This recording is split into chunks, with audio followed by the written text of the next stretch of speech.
They thought they could erase me with a single signature. My stepfamily didn't just steal my inheritance, they froze my bank accounts, locked me out of my childhood home in Briar Glen, and told the world I was unstable. They assumed that because I was quiet, I was weak, but they forgot what I do for a living. I don't get even by screaming. I get even by finding the one document they forgot to shred. The divide between my life and the Kincaid legacy was exactly 12 miles of asphalt. I lived in Harbor Point, a working-class town where the salt air stripped the paint off the shingles and the diners served coffee in mugs chipped at the rim. I was 33 years old, and I was proud of every square inch of my 700-square-foot apartment because I paid the rent with money I earned myself. I was a financial compliance manager at Helix Ridge Financial. My job was to look for patterns, to ensure that rules were followed, and to catch the mistakes people made when they thought no one was watching. I was good at it. I was steady. My father, Thomas Evans, lived in Briar Glen. Briar Glen was where the driveways were heated and the trees were older than the Constitution. He had moved there 15 years ago when he married Laurel Kincaid. Marrying into a family that treated their name like a publicly traded commodity, I had never fit in there. To the Kincaids, I was the accessory from Thomas's previous, less impressive life. I was the relic he kept on a shelf, dusted off for holidays but mostly ignored. So when my phone buzzed on a Tuesday evening in early December, I expected the usual brief check-in. Instead, Thomas's voice sounded thin, like paper held up to a light. "Kennedy," he said, "I want you to come to the Winter Gala this year." I held the phone against my ear, staring at the condensation on my kitchen window. "You know I don't do the gala." "Dad, it is Laurel's show. I am just in the way. It is different this time," he insisted. "I want you there, as family, please." There was a tremor in his voice that I had never heard before. My father was a man who navigated life by avoiding conflict, usually by letting Laurel steer the ship while he sat quietly in the passenger seat. For him to insist meant something was wrong. "Okay," I said, against my better judgment, "I will be there." The Kincaid estate was a sprawling Georgian manor that looked beautiful in photographs and felt like a fortress in person. I arrived on the night of the gala wearing a navy dress I had bought on sale, feeling the familiar tightening in my chest as I handed my keys to a valet who looked at my 5-year-old sedan with polite indifference. Inside, the house smelled of expensive lilies and floor wax. The air was thick with the hum of conversation among the local elite, politicians, developers, and old money families who had run Massachusetts since the whaling days. I navigated the crowd, clutching a glass of sparkling water like a shield. "There you are." The voice was smooth, cultured, and utterly devoid of warmth. I turned to see Laurel Kincaid Evans. She was 60 but looked 45. Her blonde hair swept up in a chignon that defied gravity. Beside her stood Grant Kincaid, my stepbrother. Grant was 35, handsome in the way a shark is handsome, sleek, predatory, and always moving. "Hello, Laurel? Grant?" I said. "Kennedy," Laurel said, her smile not quite reaching her eyes. "We were surprised Thomas convinced you to come. He has been so sentimental lately." Grant took a sip of his scotch, his eyes scanning the room over my shoulder. "Dad is holding court in the library. Try not to tire him out. He has had a long week." They moved on before I could respond. Gliding into the crowd to greet a senator, I watched them go, feeling the invisible wall they always erected. They performed warmth for the audience, but the moment they turned away, the temperature dropped. I made my way toward the library, but the crowd was dense. I paused near a heavy velvet curtain to adjust my heel, and that was when I heard them again. They must have circled back through the service corridor behind me. "Is he going to talk to her?" Grant's voice was low, sharp. Laurel's reply was a hiss. "Not here. Just keep an eye on him, and make sure she doesn't see the binder." "The binder?" I froze. The phrase was so mundane, yet the way Laurel said it made it sound like a weapon. I stepped out from behind the curtain, but they were gone. When I finally found my father in the library, he was sitting in a leather wingback chair, looking smaller than I remembered. His skin had a gray cast to it. When he saw me, his face lit up, but the light didn't reach the exhaustion in his eyes. "Kennedy," he said, reaching for my hand. "You came. You asked," I said, sitting on the ottoman beside him. "You look tired." "Dad, are you okay?" He squeezed my hand, his grip surprisingly weak. "Just a lot of paperwork, a lot of loose ends to tie up. I wanted to tell you." He stopped. His eyes darted to the doorway where Grant was leaning against the frame, watching us with a casual intensity that felt anything but casual. "Tell me what?" I asked. Thomas smiled, a sad, resigned expression. "Just that I am proud of you. You built a life on your own terms. Never forget that is worth more than all of this." He gestured vaguely at the mahogany shelves, the crystal decanters, the trappings of the Kincaid fortune. I drove home that night feeling unsettled. The air in the car felt heavy. I told myself I was imagining things, that the comment about the binder was just corporate talk, that my father's exhaustion was just age. 2 days later, Thomas Evans died. It wasn't a dramatic crash. There were no sirens screaming in the night. He simply collapsed during his routine morning drive, a quiet medical event that stopped his heart before the ambulance could even arrive. I received the call at my desk at Helix Ridge. I don't remember leaving the office. I don't remember the drive. I only remember the numbness, a cold gray static that filled my head. But if my grief was a fog, the Kincaids were a precision instrument. By the time I arrived at the estate that afternoon, they had already mobilized. The funeral director was in the solarium. The guest list was being finalized by Laurel's personal assistant. They were choosing the photo for the memorial program, a picture of Thomas and Laurel at a charity event, where he looked like a prop in her life rather than the protagonist of his own.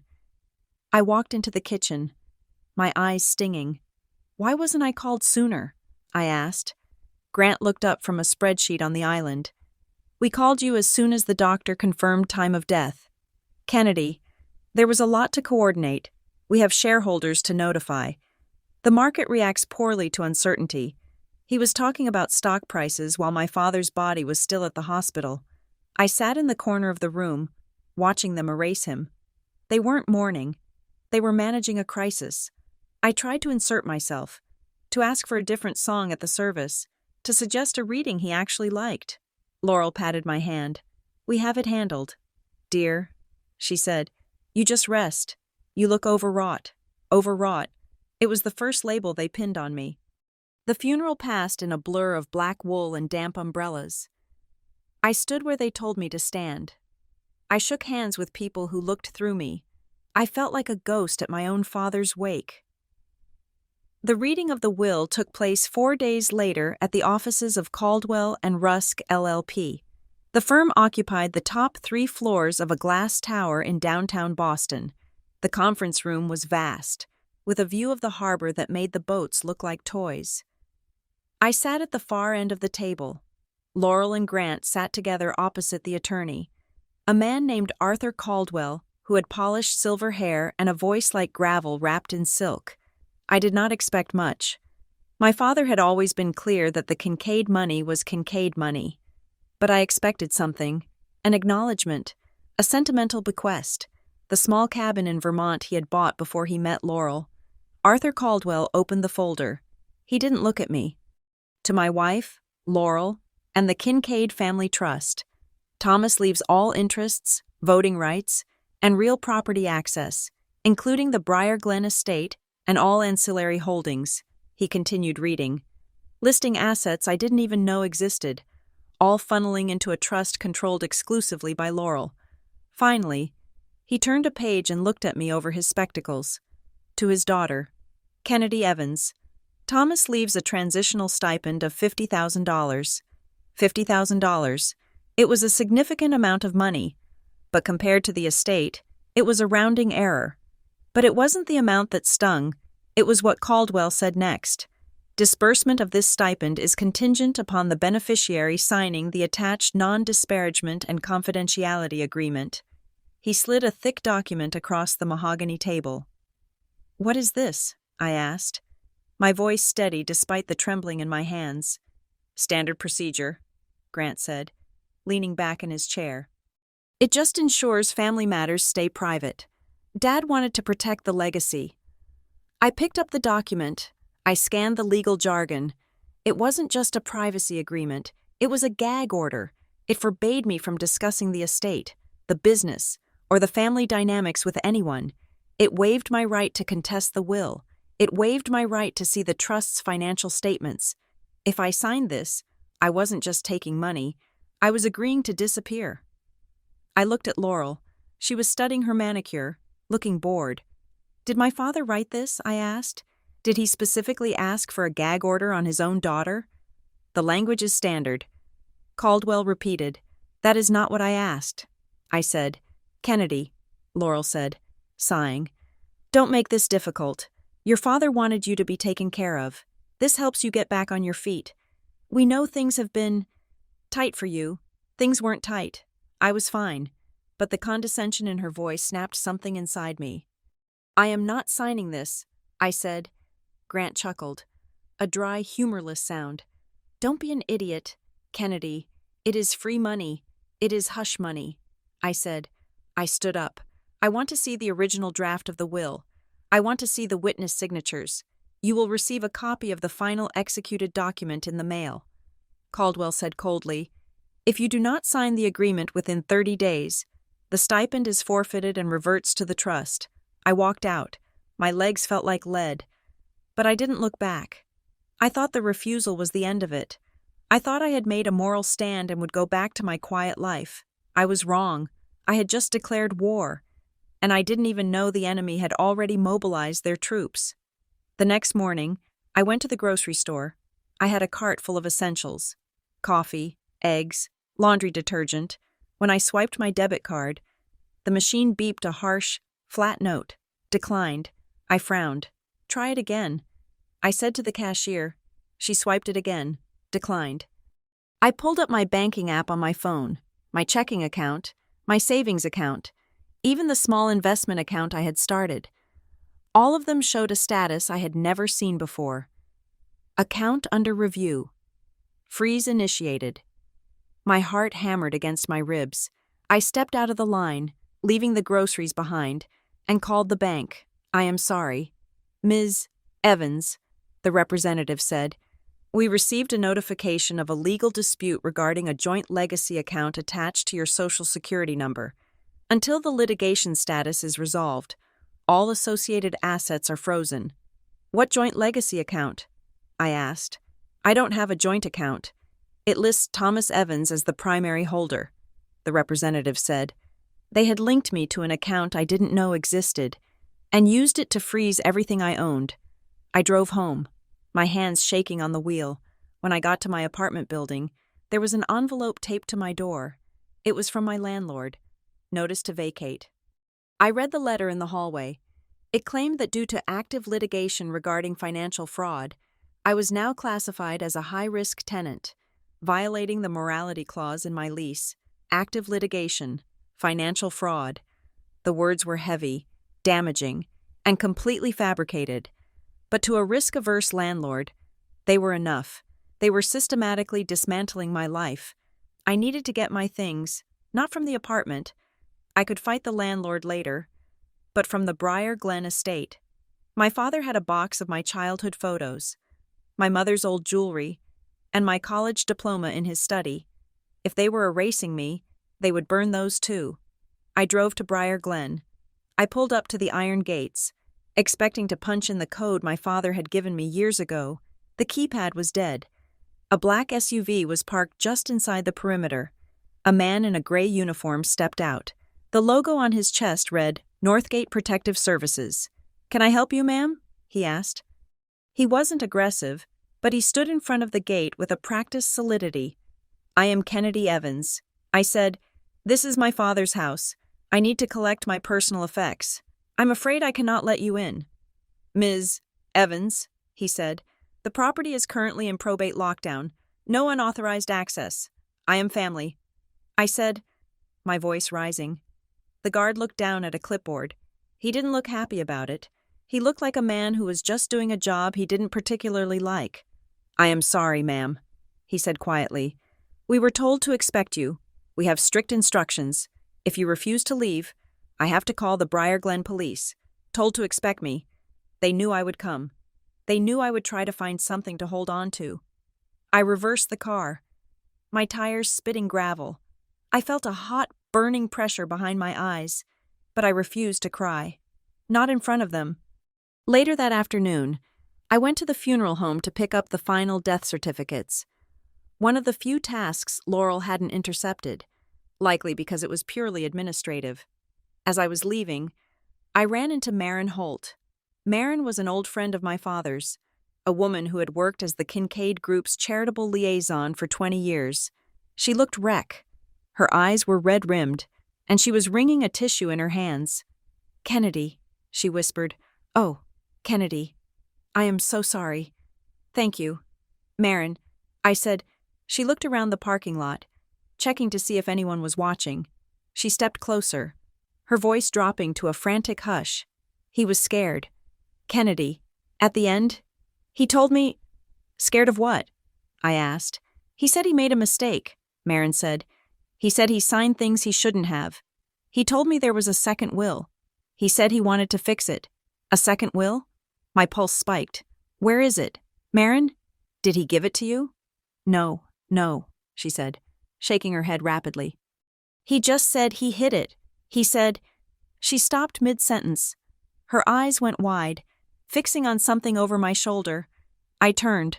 Laurel had just stepped out of a black town car 20 yards away. She wasn't looking at us, but her presence was enough. She was adjusting her sunglasses, radiating that terrifying calm. Maren took a step back. "I have to go," she whispered. "I shouldn't be talking to you. Maren, please." I said, "I can't lose my pension." "Kennedy," she said, "I can't." She hurried away, head down, practically running to her car. I watched her go. It wasn't loyalty that kept the Kincaid circle tight. It was fear. They held people's livelihoods in their hands, and they squeezed until everyone stopped breathing. The final blow came the next morning. I was at Helix Ridge, trying to navigate my work while my personal finances were in ruins. My manager, a woman named Sarah, who had always been kind to me, called me into her office. The HR director was there. The blinds were drawn. "Sit down." "Kennedy," Sarah said. She wouldn't meet my eyes. "We have received a complaint," the HR director said. "An anonymous tip alleging that you accessed restricted client data for personal leverage." I stared at them. "That is impossible. I don't even have access to the high net worth client database. You know that. My login permissions are view-only for compliance audits. We are launching an internal investigation."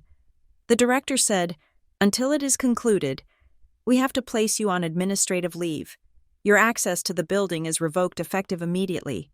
"This is insane." I said, "You can check the server logs. You can see I haven't touched those files. We have to follow protocol." Sarah said softly, "I am sorry." "Kennedy." I handed over my badge. I walked out of the building carrying a cardboard box with a potted plant and a stapler. I stood on the sidewalk, the cold wind whipping my hair across my face. They had cut my income. They had frozen my savings. They had kicked me out of my home. They had walled off my inheritance. And now, they had destroyed my reputation. They wanted me broken. They wanted me destitute, so that I would crawl back to Arthur Caldwell's office and sign that non-disparagement agreement just to buy groceries. I went back to my apartment. I sat on the floor because I had started packing boxes in anticipation of the eviction. I felt small. I felt like the child they always treated me as. It was late, past 2 a.m, when I stopped crying and started thinking. My father was a creature of habit. He wasn't tech-savvy, but he was paranoid about losing things. He used to save drafts of emails as a way of taking notes.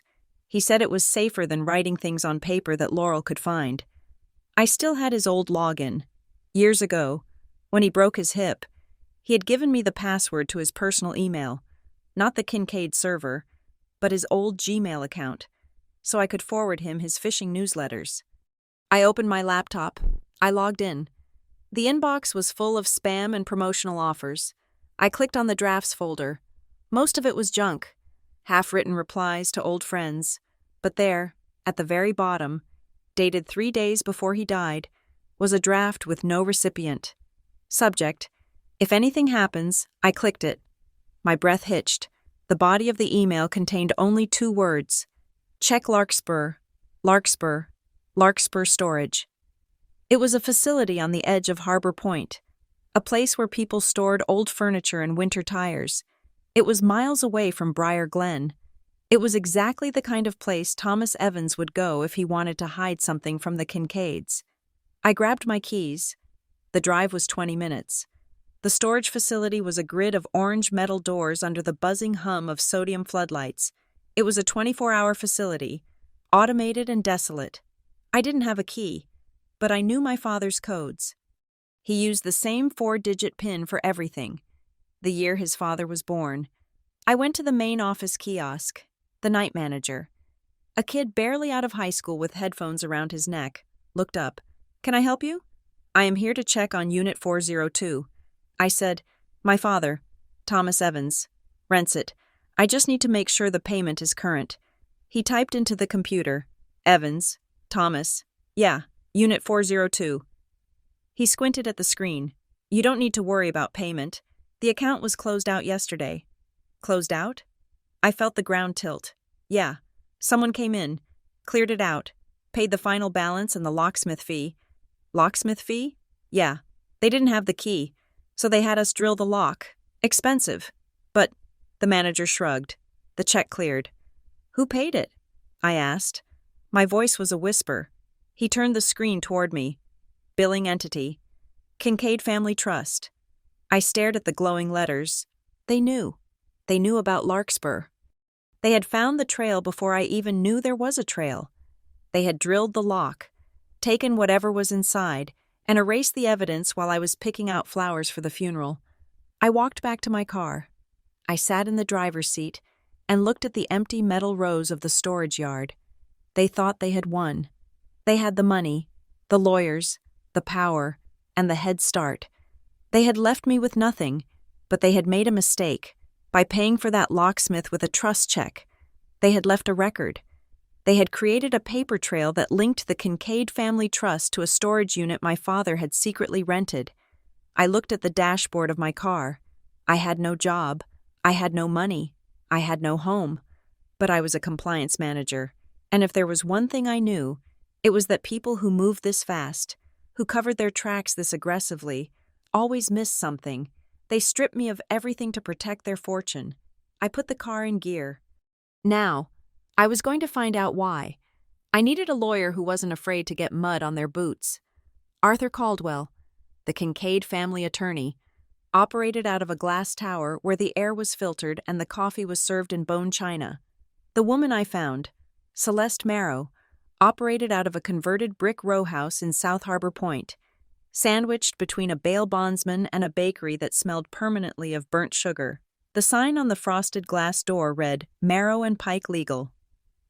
I walked in on a Thursday morning, 3 days after finding the empty storage unit. The office was cluttered but organized, stacks of files forming fortifications on every surface.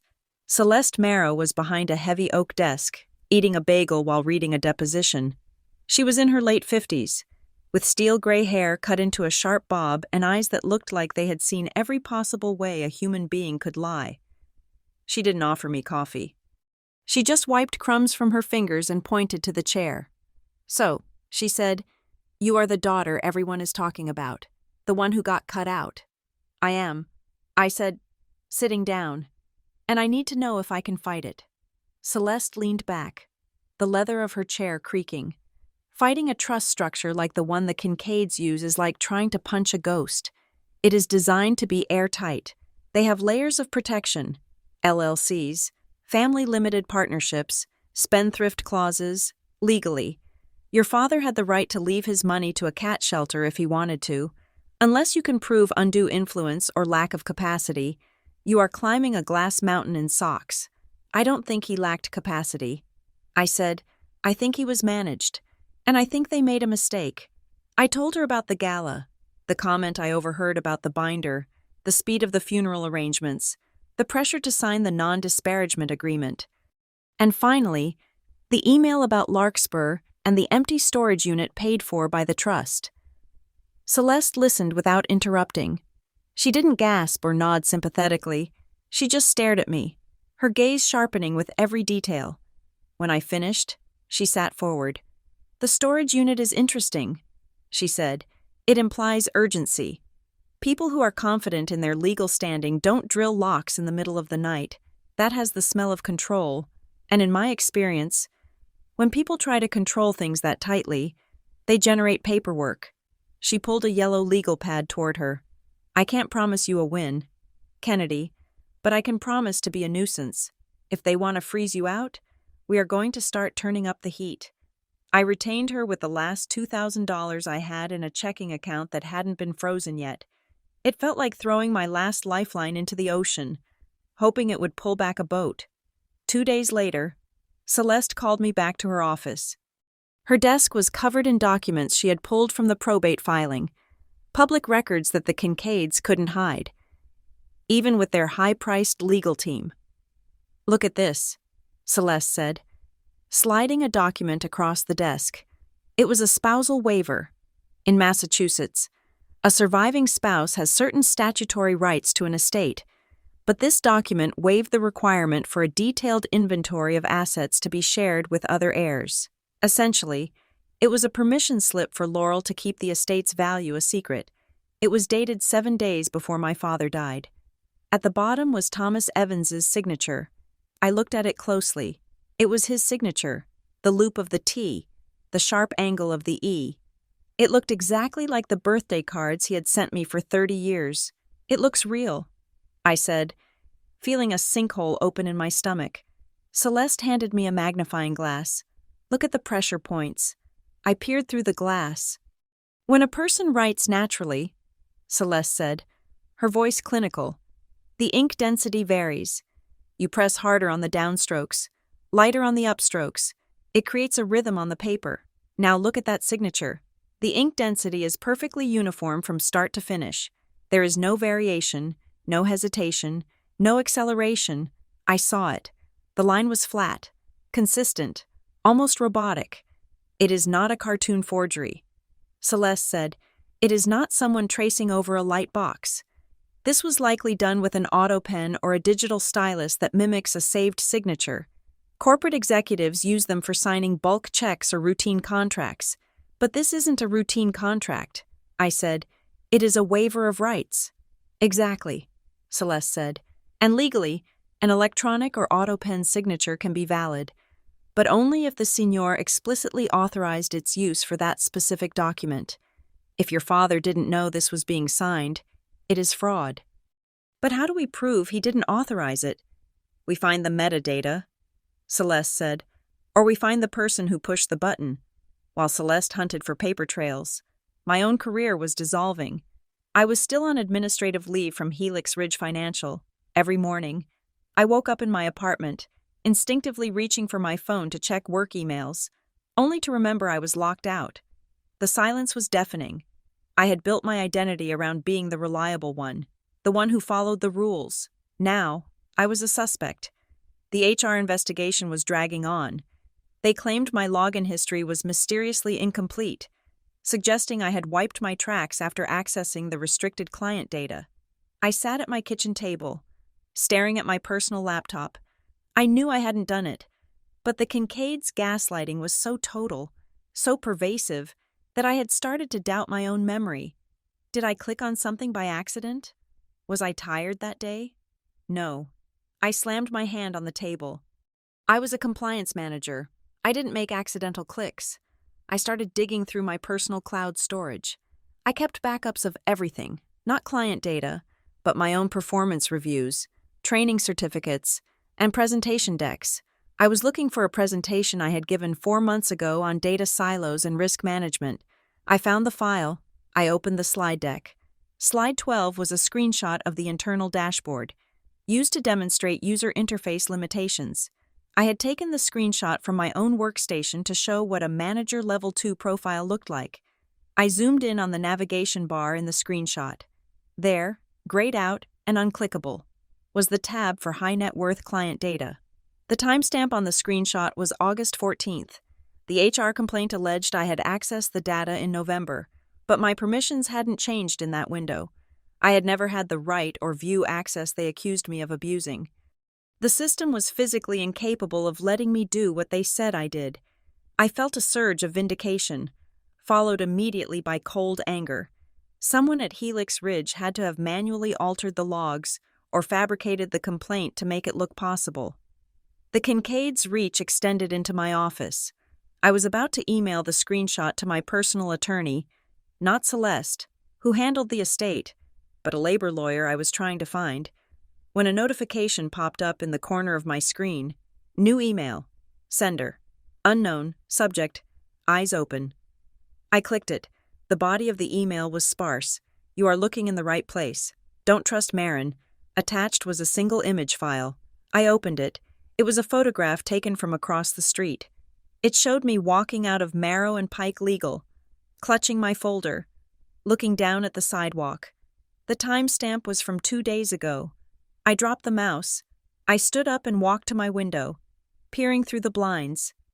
The street below was empty, just parked cars and a stray cat walking along the gutter, but the feeling of being watched washed over me like ice water. This wasn't just a legal dispute anymore. This was surveillance. Northgate Protective Services, the firm at the gate, wasn't just guarding the manor. They were tracking me. And the message about Marin, don't trust Marin. Marin Holt had been the one to tell me about the second will. She had seemed terrified. Was she a plant? Or was she just a weak link they were worried about? I needed to know. I found Marin 2 hours later. She was leaving the Kincaid Foundation's satellite office in downtown Harbor Point. I didn't approach her in the open. I waited until she turned down the quiet side street toward the parking garage. Marin, I said softly. She jumped, her purse slipping from her shoulder. When she saw me, her face drained of color. Kennedy, she hissed, you can't be here. If they see us, who is they? Marin? I asked, stepping closer. The people taking pictures of me? Her eyes darted around the street. You don't understand. They know everything. Laurel knows who I talk to before I even hang up the phone. I showed her the email on my phone, the photo of me, the warning. Someone is warning me not to trust you. I said, why? What did you do? Marin stared at the screen, her lip trembling. She looked like she was about to shatter. I didn't know what it was. She whispered, I swear. Kennedy.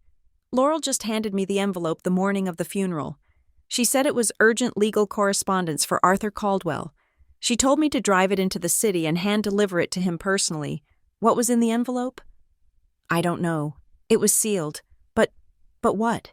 It felt heavy, she said, tears spilling over, like thick cardstock. And when I handed it to Caldwell, he didn't open it.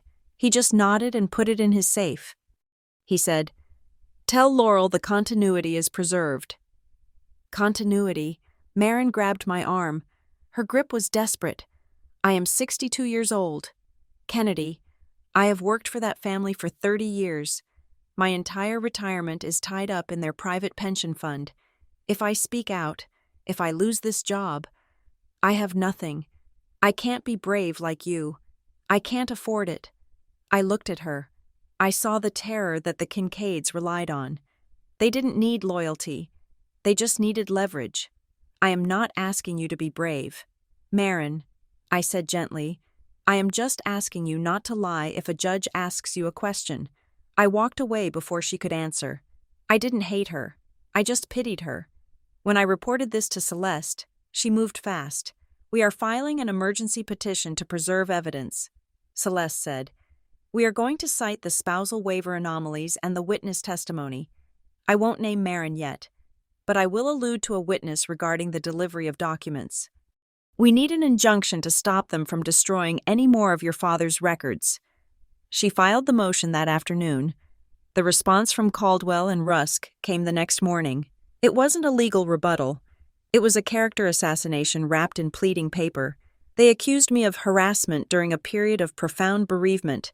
They claimed I was unstable and financially desperate, citing the investigation into data theft at my former employer as proof of my moral turpitude. They argued that my requests for document preservation were nothing more than a fishing expedition designed to embarrass the widow. It was polished aggression. They were using my own victimization as proof that I was the villain. I sat in Celeste's office, reading the motion. They called me estranged 5 times. "Let them talk," Celeste said, sharpening a pencil with a small pocket knife. "Aggression is good. Aggression means they are worried. If there was nothing to hide, they would just dump the boxes on us and let us drown in boredom. They are fighting because there is something in that continuity file they don't want us to see. That night, I moved. My landlord had followed through on the eviction notice. He didn't care about the truth. He cared that Northgate Protective Services had called him to verify tenant safety, which was code for, "We are going to be a problem for you." I couldn't afford a moving company. I couldn't afford much of anything. My neighbor, Jonah Pike, found me in the hallway struggling with a bookshelf. Jonah was a paramedic, a guy who spent his days pulling people out of car wrecks and heart failure.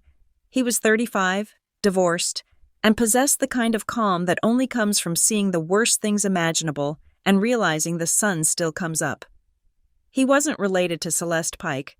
Pike was a common name in Harbor Point, but he had the same no-nonsense energy. "Put that down before you slip a disc," he said, walking up the stairs with a grocery bag in one hand. "I am fine." "Jonah," I said, breathless, "you are not fine. You look like you haven't slept in a week. Where are we taking this?" He didn't ask why I was being kicked out.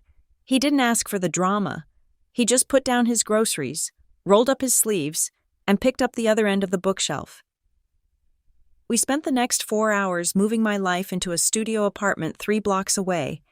It was half the size of my old place, with a view of a brick wall and a radiator that clanked like a dying engine. When we were done, we sat on the floor eating takeout pizza. "You know," Jonah said, wiping tomato sauce from his thumb. "I heard the guys at the station talking. Northgate has been asking around about you, asking if you have been seen acting erratic." I froze, a slice of pepperoni halfway to my mouth. "What did you say?" "I told them the only erratic thing about you is your taste in pizza toppings," he said, gesturing to the pineapple on my slice.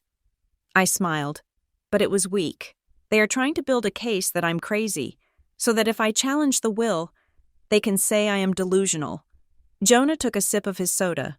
He looked at me, his dark eyes serious. "Look, Kennedy, I don't know these people, but I know trauma, and I know what it looks like when someone is trying to make you doubt your own reality. You are the most sane person I know. Don't let them get in your head. He wasn't a savior. He wasn't offering to fight the Kincaids for me. He was just offering a mirror, reminding me that the person I saw in the reflection was still me, and that was worth more than a rescue." The next day, the investigation took a turn I didn't expect. I received a text message from a number I didn't recognize. "Meet me at the Iron Spoon in East Mercer. 11 a.m. Come alone.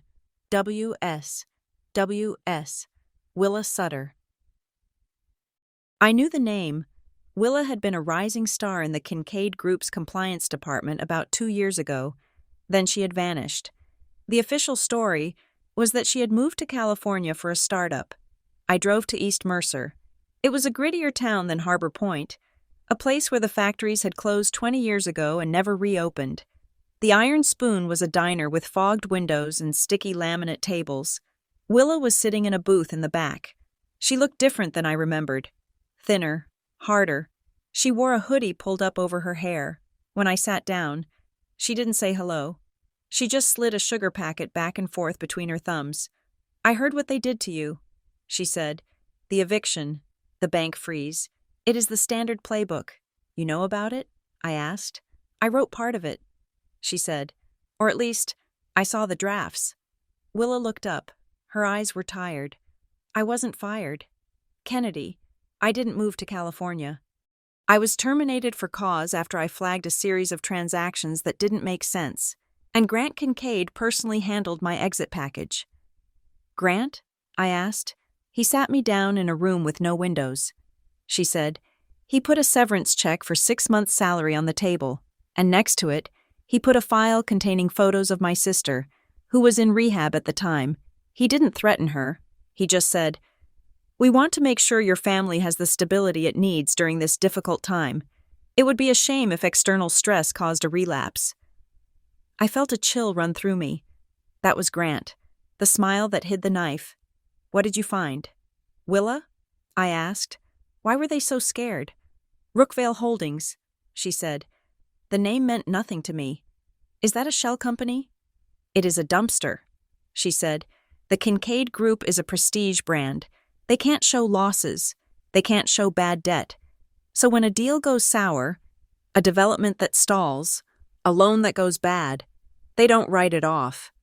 They sell the asset to Rookvale Holdings for face value." I did the mental math instantly. If they sold a bad asset to a shell company for full price, the Kincaid Group's books looked perfect, but the money to buy it had to come from somewhere. "Where does Rookvale get the cash?" I asked. "That is the magic trick," Willa said. "The Kincaid Group loans money to Rookvale to buy the assets from the Kincaid Group. It is a circle. They are lending money to themselves to hide their own failures. It was accounting fraud, elegant, complex, and highly illegal. But why now?" I asked. "Why are they so desperate?" "Because Rookvale isn't just an internal bucket anymore," Willa said. "To keep the scheme going, they had to bring in outside capital. Rookvale took out a massive private loan about 18 months ago, and that loan has covenants. Covenants. In the world of high finance, covenants are the tripwires. They are the strict conditions a borrower must meet. If you breach a covenant, if your cash flow drops too low, or if you fail to disclose a lawsuit, or if you have an undeclared related party transaction, the lender can call the entire loan due immediately. If Rookvale collapses, Willa said, the debt rolls back up to the guarantor. "And who is the guarantor?" I asked, though I already knew the answer. "The Kincaid Group," she said, "and the Kincaid Family Trust." I sat back against the vinyl booth. The waitress poured coffee into my mug, the steam rising between us. Suddenly, everything made sense. The desperation, the spousal waiver, the rush to seal the will, the intense need to silence me. They weren't just protecting the inheritance from being split, they were protecting the empire from being audited. If I contested the will, the court would order a full valuation of the estate's assets. A forensic accountant would look at the books. They would find Rookvale. They would see the circular loans. And the moment that information became public, the outside lenders would see the covenant breach. They would demand their money. The Kincaid Group didn't have the liquidity to pay it. The empire would collapse overnight. "Grant warned me," Willa said, her voice shaking. "He said they win because they control who feels safe speaking. They made me feel unsafe, but when I saw you fighting them..." She reached into her bag and pulled out a flash drive. "I don't have the documents," she said. "They wiped my laptop, but I have the names of the lenders, and I have the dates of the Rookvale transfers I flagged. It is enough to start a fire." I took the drive. It felt heavy in my hand, heavier than plastic and silicone should feel. "Thank you, Willa." "Don't thank me," she said, standing up. "Just make sure that when you burn it down, Grant is standing in the middle of it." I drove back to my tiny apartment, my mind racing. I had spent the last 2 weeks feeling like a victim. I had felt small, crushed by their money and their influence. I thought I was fighting for a piece of the pie, but I wasn't fighting for a piece. I was holding the detonator. I didn't need to scream. I didn't need to make a scene at the country club. I didn't need to convince a jury that Laurel was mean or that Grant was a bully. I just needed to prove a covenant breach. I sat at my desk, a folding card table I had bought at a thrift store, and plugged in the flash drive. The file list populated, dates, amounts, lender names. I looked at the screen, the blue light reflecting in my eyes. They wanted a war of attrition. They wanted to bleed me dry with legal fees and delays until I signed their NDA, but I wasn't going to play their game. I was going to play mine. I was a compliance manager. My weapon was the fine print, and I was about to audit the Kincaid family out of existence. The timeline of a man's life is usually messy, full of forgotten lunches and rescheduled dentist appointments. But the timeline the Kincaids presented of my father's final months was perfect. It was too perfect. I sat in Celeste Marrow's office, the air thick with dust motes dancing in the afternoon light. We had the official family calendar, subpoenaed by Celeste as part of the initial discovery. It listed every gala, every board meeting, and every golf outing Thomas Evans had attended in the 6 months before he died. "It is clean," Celeste said, tapping a pencil against her chin. "Look at October." I looked. October was a wall of social obligations, charity dinners, ribbon cuttings. "Now look at his credit card statements." Celeste said. She overlaid a transparency on the calendar. The credit card charges told a different story. Every Tuesday and Thursday morning in October, there were charges for parking in a garage on State Street in Boston. "Why would he drive into the city twice a week?" I asked. "The Kincaid offices are in Briar Glen." "Exactly," Celeste said. "And look at the timestamp. 9 in the morning, he was commuting, but the official calendar says he was working from home during those blocks. Someone scrubbed the record. We traced the address of the parking garage. It was adjacent to a building that housed several firms, but only one made sense for a man secretly trying to organize his affairs. Alder and Quill Partners. It was a boutique accounting firm, not the massive, corporate giants the Kincaids used, but a quiet, expensive firm known for high net worth tax strategy. He was seeing an outside accountant. I said, "He was building a firewall," Celeste corrected. "He knew Laurel saw everything that went through the family office. If he wanted to move money or change a trust structure without her knowing, he had to go off-grid." I went to Alder and Quill the next morning. The office was on the 14th floor, a study in beige and silence. The receptionist sat behind a glass desk that looked like a sculpture. "I am here to pick up some tax copies for Thomas Evans," I said, trying to project the confidence of an annoyed executive assistant. "I am his daughter." The receptionist didn't blink. "One moment, please." She made a call. A moment later, a man in a pinstripe suit walked out. He introduced himself as Mr. Sterling. He didn't offer to shake my hand. "Ms. Evans," he said. His voice was polite but final. "We have no records for a Thomas Evans. I know he was here." I said, "I have the parking receipts. I know he met with someone at this firm every Tuesday and Thursday in October. I am afraid you are mistaken." Sterling said, "We do not discuss client lists, even if we had such a client, which we do not." He stared at me. It was the Kincaid wall again, the invisible barrier that money buys. "Please leave, or I will call security." I turned around, frustrated and humiliated. I walked to the elevator bank, pressing the button hard enough to hurt my thumb. As the doors slid open, I heard footsteps behind me. "Excuse me." I turned. It was a young man, maybe 25, wearing a suit that was slightly too large for him.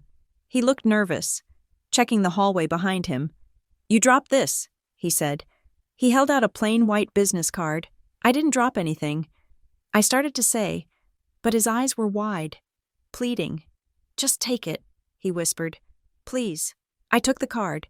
He stepped back into the office without another word. I waited until I was in the lobby to turn it over. It was a generic Alder and Quill business card, but on the back, handwritten in blue ink, was a single sentence. "Ask for the Larkspur addendum." Larkspur. The word from my father's draft email. Check Larkspur. I had thought Larkspur referred only to the storage unit, but in legal terms, an addendum is an addition to a document, a change, a modification. My father hadn't just rented a storage unit. He had drafted a legal document named after it, and he had done it with Alder and Quill, hiding it from the family lawyers. I brought the card to Celeste. She looked at it like it was a diamond found in the mud. "An addendum," she said softly. "That changes the geometry. If he executed a codicil or a trust amendment with an independent firm, and the Kincaids suppressed it, that is criminal fraud. That is prison time. But we don't have it." I said, "We just know it exists. We need to find where the money went." Celeste said, "If he was moving assets, he had to move them somewhere." She started digging through public filings, while she hunted. I went back to the only life I had left, my job at Helix Ridge, or rather, the ending of it. The call came on a Friday afternoon. My administrative leave was over. I was summoned to the HR office, the same gray room where this nightmare had started. The HR director sat across from me, her hands folded on a file. "We have concluded our investigation," she said. "And?" I asked. "The findings regarding the data breach were inconclusive." She said, "We cannot definitively prove you accessed the files." I felt a rush of relief. "So I can go back to work?" She paused. The silence stretched, heavy and uncomfortable. "Kennedy," she said, "while the evidence is inconclusive, the nature of the allegations has created a distraction. The trust between the firm and its compliance officers must be absolute. Given the external litigation you are involved in and the reputational risk," she slid a paper across the desk, "we are offering you the opportunity to resign. If you sign this voluntary separation agreement, we will provide 2 weeks of severance and a neutral reference. If you refuse, we will terminate you for conduct detrimental to the company." I looked at the paper.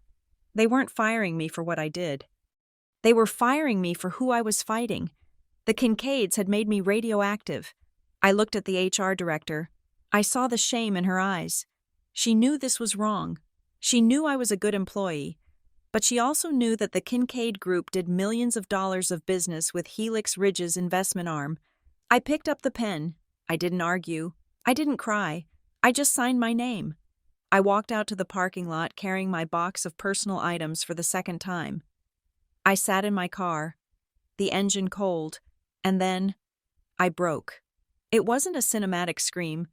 It was a physical collapse. I slumped over the steering wheel, my forehead pressing against the hard plastic. I sobbed until my ribs ached. I cried for the job I had worked 10 years to build. I cried for the reputation I had protected. I cried for the father who had died leaving me in this shark tank without a weapon. I felt hollowed out, scraped clean. But as the tears dried, something else settled into the empty space. A cold, hard clarity. I had played by the rules. I had been the good employee, the dutiful daughter, the quiet stepchild, and it had gotten me nothing but erased. I wiped my face with the back of my hand. I looked at my reflection in the rearview mirror. My eyes were red, but they were steady. I was done being managed. I drove straight to Jonah Pike's apartment. I didn't knock. I pounded on the door. Jonah opened it, wearing a t-shirt and sweatpants, looking like he had just woken up from a shift. "Kennedy? Are you okay?" "I need your friend," I said. "The reporter." Serena Vance worked for the Harbor Point Sentinel, a local paper that had seen better days but still had teeth. We met her at a coffee shop near the docks, a place where the wind rattled the windows. Serena was sharp, skeptical, and tired. She listened to my story while scrolling through her phone. "Look, Kennedy," she said, not unkindly. "I get it. Rich family screws over the daughter. It is a sad story, but it is not news. It is a domestic dispute. If I write this, the Kincaids will sue the paper for libel before the ink is dry. I need a public interest hook. I need a crime." "It is a crime," I said. "They forged a waiver. They stole an inheritance." "Allegedly," Serena said, "without proof. It is just, he said, she said." I pulled a folder from my bag. I slammed it on the table. "Look at this." I showed her the locksmith invoice from Larkspur Storage, paid for by the Kincaid Family Trust. I showed her the spousal waiver with the flat, robotic signature. Then I showed her something Celeste had found that morning. The Briar Glen Heritage Fund. I said, Serena looked at the document. It was a tax filing for a nonprofit. It has been dormant for 3 years. I said, 0 assets, 0 activity. But 3 days after my father died, the Kincaid Family Trust made a donation of $500,000 to this fund. "So?" Serena asked. "Rich people donate to charity." I pointed to the board of directors list for the Heritage Fund. The only director listed is a man named Arthur Caldwell. I said, "Their lawyer." "And the registered address for the nonprofit?" "It is the same address as Rookvale Holdings." Serena stopped scrolling. She looked at the paper, then at me. "They are moving money into a shell nonprofit controlled by their lawyer," she whispered. "That is not a donation. That is laundering. It is a way to strip assets out of the estate so they don't have to report them. I said, they are hiding the cash before I can claim it, and if they are hiding cash, they are defrauding the tax authorities. That is your public interest hook. Serena smiled. It was a slow, predatory smile. Okay, she said, I am listening. But the Kincaids weren't waiting for us to catch up. They were watching. The next day, a courier delivered a heavy envelope to my new apartment. It was from Northgate Protective Services. Cease and desist. The letter was aggressive. It claimed I was stalking and harassing Laurel Kincaid Evans. It cited my presence near the estate, my confrontation with Marin Holt, and my unauthorized inquiries at Alder and Quill. The language was designed to shame me. It painted me as an obsessed, unhinged woman who couldn't let go. But as I read the letter, I noticed something else. In the second paragraph, they listed the specific times I had allegedly stalked Laurel. On December 12th, Ms. Evans was observed loitering near the intersection of Elm and First. On December 14th, Ms. Evans was observed following a Kincaid employee. I looked at the dates. On December 12th, I hadn't even approached Marin yet. I was just walking to the pharmacy. On December 14th, I was driving to meet Willa. They weren't just reacting to my actions. They were tracking my movements and then framing them as harassment. They were revealing their own surveillance log in an attempt to scare me. I showed the letter to Serena. This is gold, she said. They just admitted on legal letterhead that they are tracking a private citizen. If we can prove they don't have a legitimate security reason, and annoying the stepmother is not a legitimate reason. This is harassment. Willa Sutter called me that night. Her voice was tight. You are kicking the hive. Kennedy, she said. Good. I said, I want them to sting. I remembered something. Willa said, from my time in compliance, there is a document. It is called the continuity binder. I sat up. I remembered hearing Laurel say that word at the gala. Make sure she doesn't see the binder. What is it? I asked. It is the Doomsday Book, Willa said. It is the manual for what happens if a principal, like your father, becomes incapacitated. It lists the emergency transfers, the PR statements, the legal maneuvers. Where is it? It is kept off-site, Willa said, but I remember one item on the checklist. I saw it on a whiteboard once during a crisis drill. It said, Secure E, File, E, File? I don't know what it stands for, Willa said, but it was priority 1, before the funeral, before the press release. Secure E, File.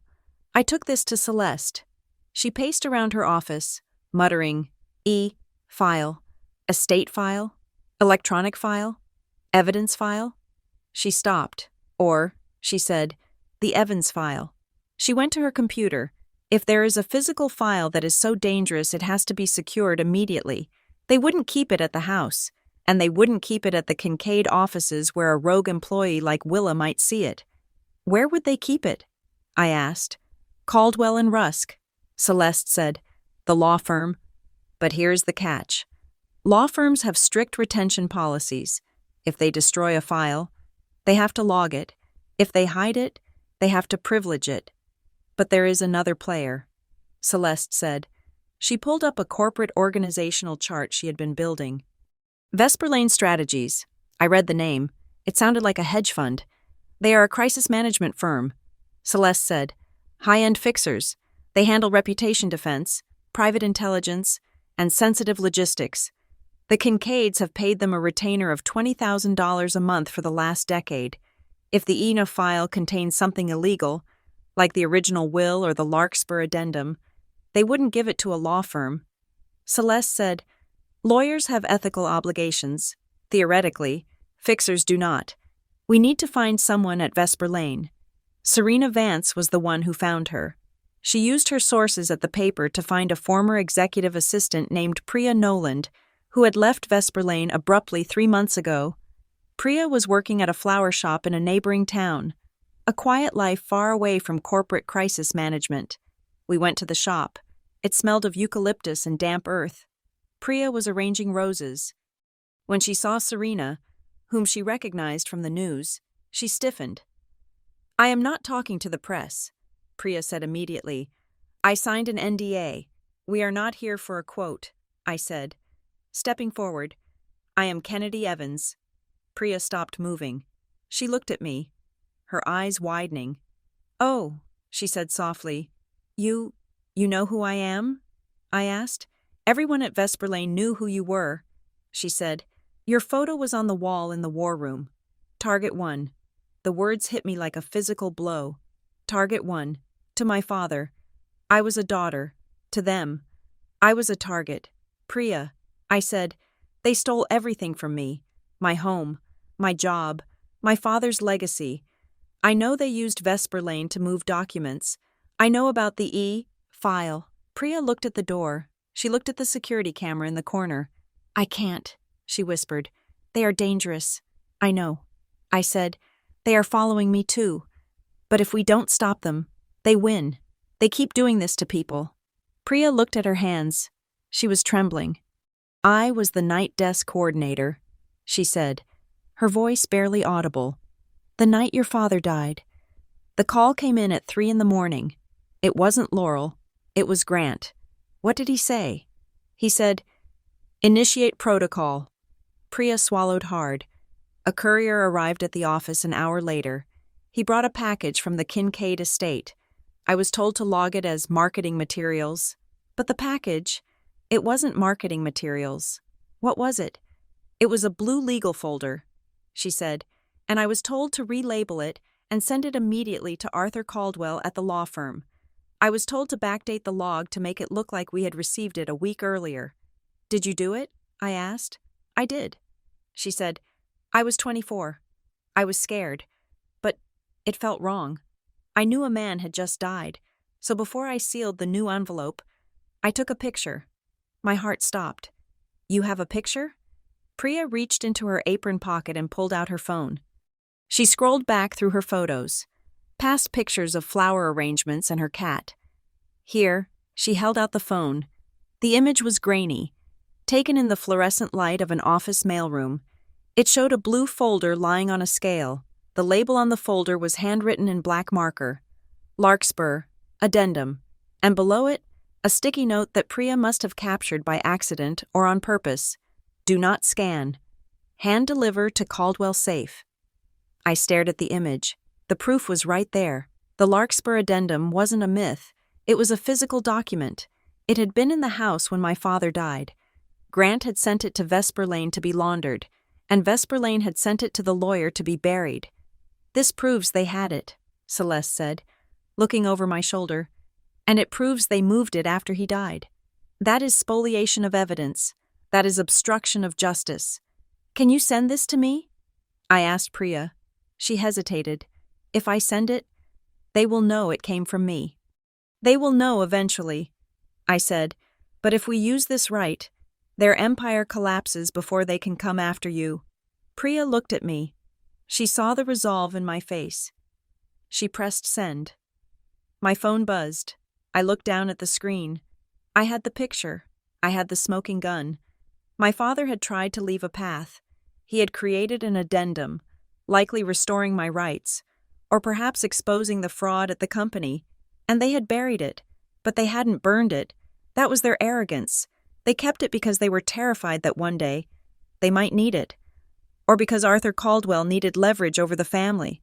I looked at Serena. We have the hook, I said. Serena nodded, her eyes bright with the thrill of the hunt. We have the hook. She agreed. Now let's reel them in. I walked out of the flower shop into the cold winter air. The wind bit at my face, but I didn't feel it. I felt the warmth of the phone in my pocket. I wasn't just Kennedy Evans, the victim anymore. I was the person who knew where the bodies were buried, and I had a shovel. The legal system is not designed for speed. It is designed for friction. And the Kincaids had enough money to buy an infinite amount of friction. Celeste Marrow filed the motion for a forensic review of the spousal waiver on a Tuesday. By Wednesday, Arthur Caldwell had filed a counter-motion claiming attorney-client privilege over the metadata.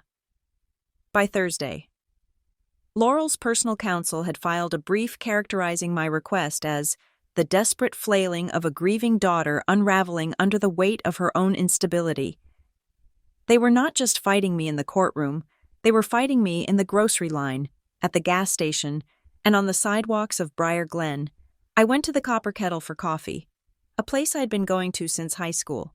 The owner, a woman named Mrs. Gable, who used to give me free biscotti, met me at the door. She did not smile. "I am sorry." "Kennedy," she said, blocking the entrance with her body. "We have a private event this morning." I looked past her.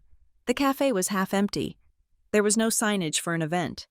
"Mrs. Gable," I said, "please." She looked down at her shoes. "Laurel Kincaid is on the board of the Small Business Association. Kennedy, she mentioned that her family is feeling very unsafe right now. She mentioned you specifically. I can't afford trouble." I turned around and walked away, my face burning. An hour later, my phone pinged. It was an email from the gym where I swam laps 3 times a week to keep my anxiety manageable. Subject: membership cancellation. "Dear Ms. Evans, due to an unresolved billing discrepancy regarding your account history, we are terminating your membership effective immediately." There was no billing discrepancy. I paid in full every January. It was a lie, but it was a lie I couldn't fight without energy I didn't have. They were systematically making my world smaller. They were turning me into a pariah, so that when I finally spoke, no one would listen. I needed a microphone louder than their whispers. I met Serena Vance and her editor, a man named Harlan, in the break room of the Harbor Point Sentinel. The room smelled of stale popcorn and ink. Harlan was 60, with sleeves rolled up to his elbows and a face that looked like crumpled paper. He threw my file onto the table. "It is a good sob story," he said. "Evil stepmother. Forged signature. I feel for you, kid, really, but I can't print it." "Why not?" I asked. "I have the locksmith invoice. I have the photo of the courier log." "Because it is a family dispute," Harlan said. "Rich people fighting over money is not news. It is gossip. If I run this, they sue us for libel. They bury us in motions until I have to sell the printing press. Unless you can show me how this hurts the guy driving the bus or the teacher grading papers, I can't touch it. It does hurt them." I said, "They are laundering money through a non-profit. Allegedly," Harlan said. "Find me a victim who isn't you. Find me a reason why the citizens of Harbor Point should care." I looked at Serena. She gave me a small nod. "Kennedy is working on it." Serena said, "We are looking into the business side." Harlan grunted, "You have 48 hours. If you don't bring me a public interest hook, I am killing the story." I left the newspaper office feeling the clock ticking against my ribs. I needed more than a forged will. I needed to prove the poison in the family tree had spread to the roots of the company itself. Priya Noland, the former Vesper Lane assistant, reached out to me again that evening. She was terrified of meeting in person, so she used an encrypted messaging app Serena had set up for us. I remembered something else. She wrote, "When Grant called that night, he was reading from a script. I heard him say, 'If she doesn't sign, trigger Plan Ash. Plan Ash.'" It sounded like a military operation. It implied that destroying my reputation wasn't a reaction to my refusal. It was a pre-written strategy. They had a binder for the business, and they had a playbook for me. And there was an email. Priya added, "I didn't see the contents, but the subject line was flagged high priority. It said, 'Rookvale Covenant Exposure.'" Covenant exposure. Willa Sutter had mentioned covenants. The strict rules lenders place on borrowers.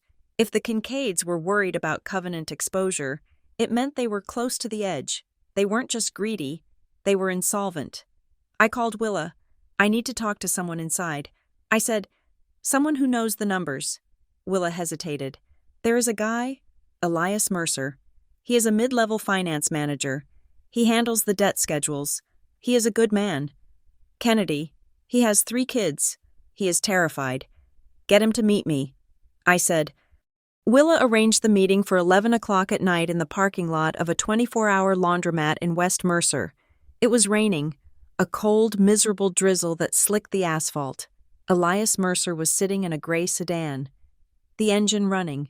When I tapped on the window, he jumped. He unlocked the door. I slid into the passenger seat. The car smelled of fast food and stress. I shouldn't be here, Elias said. He was younger than I expected, maybe 40, but he had dark circles under his eyes that aged him. If Grant finds out, Grant won't find out.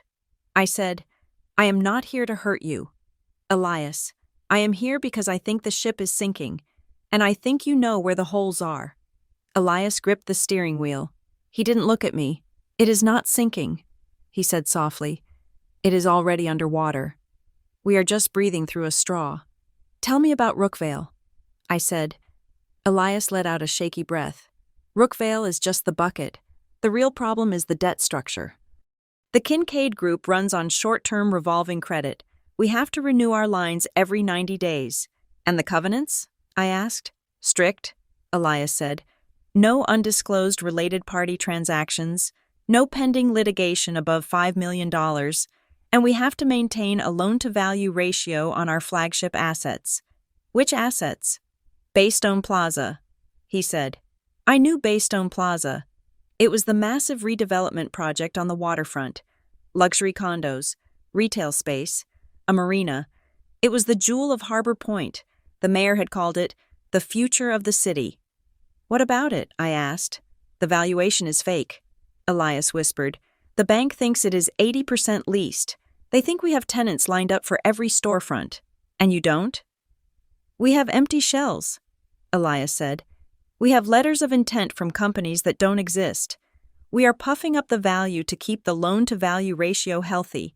If the bank knew the real occupancy rate, they would call the loan. And if they call the loan, we don't have the cash to pay it. I finished. Elias nodded. We are robbing Peter to pay Paul.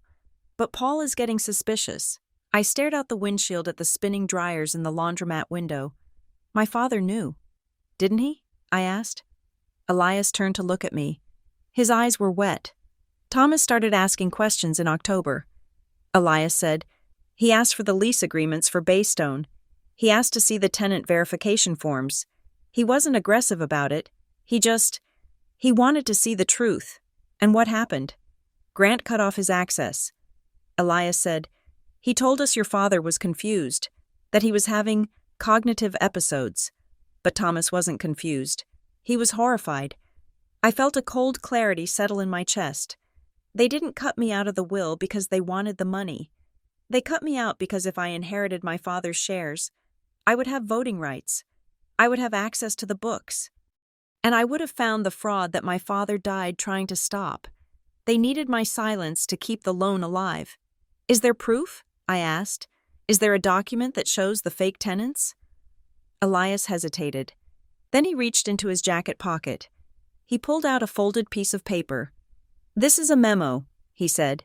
It is redacted, but it shows a consulting fee paid to a vendor called Apex Solutions. Apex is owned by Grant's college roommate. The fee matches exactly the amount needed to cover a shortfall in the Baystone interest payment. He handed it to me. If you use this, Elias said, his voice trembling. The banks will freeze everything. Payroll will stop. The construction crews at Baystone will walk off the job. 800 people work for the Kincaid Group. Kennedy, if you pull this thread, they all lose their paychecks. I held the paper. It was light, but it felt like lead. Why are you giving this to me? I asked. Because I can't sleep, Elias said. And because... Yesterday, Grant told us to move the employee pension fund into Kincaid stock to shore up confidence. He is using our retirement money to prop up the valuation. If the company crashes later, we lose everything. If it crashes now, maybe we can salvage the pension. He looked at me, pleading. He's going to sacrifice us anyway. Kennedy, he will throw us overboard to keep the yacht floating. I would rather sink the ship now, while we still have life jackets. I got out of the car. Elias drove away, disappearing into the rain. I stood there for a long time. This wasn't just about my inheritance anymore. It was about a massive fraud that was using employee pensions as collateral damage. The next morning, Celeste called me. She sounded breathless. We got something. She said, the court order for limited discovery had come through. Caldwell and Rusk had fought it. But the judge, perhaps annoyed by their arrogance, had ordered them to produce the metadata for the spousal waiver. "Come to the office," Celeste said. When I arrived, Celeste had a large monitor set up on her desk. "Okay," she said, "look at this. This is the PDF properties panel for the document titled T. Evans Spousal Waiver." She pointed to the created field. Date, December 2nd. That was 5 days before he died. I said, "Right," Celeste said. "But look at the author field. Usually, this would say Caldwell and Rusk, or the name of a paralegal at the law firm." I looked. The field read, Workstation 4, Vesper Lane Strategies. I whispered, "The crisis PR firm created the legal waiver." Celeste said, "Not the lawyers. Why does that matter?" "Because Vesper Lane is not a law firm," Celeste said, grinning like a shark. "They are not authorized to draft estate documents. And more importantly, Arthur Caldwell swore in his affidavit that his firm prepared the waiver at Thomas's request. This proves he lied to the court. It was a procedural kill shot. It proved the document was fraudulent in its origin, regardless of the signature, but it wasn't enough to collapse the empire. It was enough to win a lawsuit in 2 years. I needed to stop them now. I went home and sat on the floor of my studio apartment. I laid everything out: the locksmith invoice, the courier photo, the spousal waiver metadata, and the memo from Elias showing the fake consulting fees and the Baystone valuation fraud. I had the ammunition, but I hesitated. I thought about the receptionist at the Kincaid headquarters. I thought about the construction workers at Baystone Plaza. I thought about Mrs. Gable at the Copper Kettle, who was banning me because she was scared, but who relied on the Kincaid family's business to keep her cafe open. If I triggered the covenant breach, the lenders would panic. They would freeze accounts. Checks would bounce. Construction would halt. The collapse would be sudden and brutal. Was I allowed to do that? Was my revenge worth their livelihoods? I paced the small room. I thought about my father. He had tried to stop it. He had tried to check Larkspur. He had tried to leave an addendum. He had wanted to protect people, not just me, but the people whose pensions were now being gambled by Grant and Laurel. Elias's words echoed in my head. He is using our retirement money to prop up the valuation. If I did nothing, the fraud would continue until the pension fund was empty. Then the collapse would happen anyway, and the employees would have nothing left. Stopping it now was the only way to save anything. It wasn't revenge. It was a controlled demolition of a condemned building. I picked up my phone. I called Serena. "I have the public interest hook." I said, "Tell me." Serena said, "They are faking the valuation of the Baystone Plaza project to secure loans." I said, "And they are moving employee pension funds into company stock to hide the liquidity crisis. If the city doesn't know, and if the employees don't know, this isn't a family dispute. It is a financial crime that threatens the entire Harbor Point economy." I could hear Serena typing furiously. "Can you prove it?" she asked. "I have a memo from Inside Finance," I said, "and I have a witness who will confirm the pension maneuver off the record." "Bring it to me," Serena said. I hung up. Then I called Celeste. "I am not going to wait for the probate judge." I said, "What are you going to do?" Celeste asked, her voice wary. "I am going to notify the lenders." I said, "Kennedy." Celeste warned, "Be careful. If you interfere with their business contracts, they can sue you for tortious interference. You need to be absolutely sure of your facts. I am not interfering." I said, "I am a compliance manager. I am notifying a compliance officer of a material breach of covenant. I am just following the rules." I spent the next 6 hours drafting the notification. It wasn't a rant. It wasn't emotional. It was a precise, sterile document. To Compliance Desk, Sovereign Capital Partners. Covenant Breach Notification. Kincaid Group, Rookvale Holdings. Attached, please find documentation regarding undisclosed related party transactions and material misstatements of asset valuation regarding the Baystone Plaza collateral. I attached the Elias memo. I attached the metadata showing Vesper Lane's involvement in the estate documents, proving the leadership was engaged in active fraud. I attached the timeline of the pension transfers. I didn't send it to the press. Not yet. I sent it to the people who held the leash. I sat with my finger hovering over the enter key. Once I did this, there was no going back. The Kincaids would know it was me. They would come for me with everything they had left, but they wouldn't have their money to protect them anymore. I thought about the transitional stipend they had offered me, the hush money. I thought about the binder. Make sure she doesn't see the binder. They thought they could edit my life. They thought they could delete my father's intentions. I pressed send. The email whooshed away. I sat back in my chair. The silence in the apartment was heavy, but for the first time in weeks, I didn't feel afraid. I felt efficient. The collapse wouldn't happen in seconds. It would take hours for the email to be read, for the risk officers to convene, for the panic to set in. But the fuse was lit. I walked to the window and looked out at the city. Somewhere in the distance, the lights of the Kincaid Tower were glowing against the night sky. They looked permanent. They looked unshakable. But I knew the truth. They were just lights on a sinking ship, and I had just opened the sea valves. Celeste Marrow had a whiteboard in her conference room that smelled faintly of dry erase chemicals and old coffee. On a Tuesday morning, we turned that whiteboard into a crime scene map. We didn't use red string. We used dates. Celeste stood back, capping her marker with a sharp click. Look at the sequence. Kennedy. It is not random. It is a heartbeat. I looked at the timeline we had constructed. First, late October. Thomas Evans begins asking questions about the Baystone Plaza valuation. He visits Alder and Quill, likely to draft the Larkspur addendum. Second, December 2nd, Vesper Lane Strategies, not a law firm, but a crisis management agency, drafts the spousal waiver on a private workstation. The metadata proved this. They were preparing legal armor for a war my father hadn't even declared yet. Third, December 7th, my father dies. Fourth, December 8th, a courier delivers a package labeled Larkspur. Addendum from Vesper Lane to the law offices of Caldwell and Rusk. Priya's photo proved this. Fifth, December 10th, I am presented with the non-disparagement agreement and pressured to sign immediately. Sixth, December 12th, the attacks on my credibility begin. The bank freeze. The eviction, the HR investigation. It is a containment strategy. Celeste said, they didn't react to your father's death. They were prepared for it, or at least, they were prepared for the moment he could no longer speak. They knew he had gone rogue. They knew about Larkspur. And the moment he was gone, they moved to bury it and bury you in the same motion.